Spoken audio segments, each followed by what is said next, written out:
So here we're going to find the root.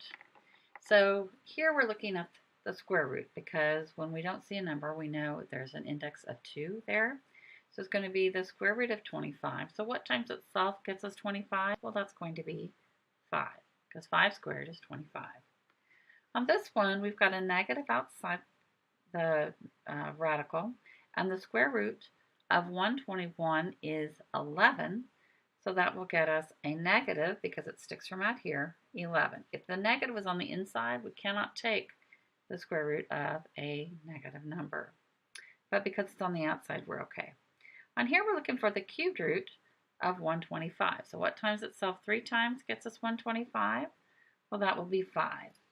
And if our index divides evenly into our exponent on our variable, then we can just take the nth root of that. So 6 divided by 3 is 2, so that will get us x squared.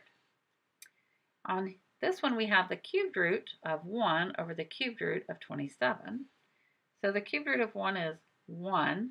The cubed root of 27 is 3, because 3 times 3 is 9 times 3 is 27.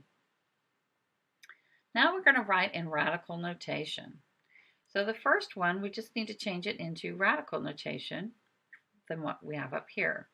So you have to be careful of what's being raised to the exponent. In this case, it's only the x. The 8 is not, because it's not in parentheses.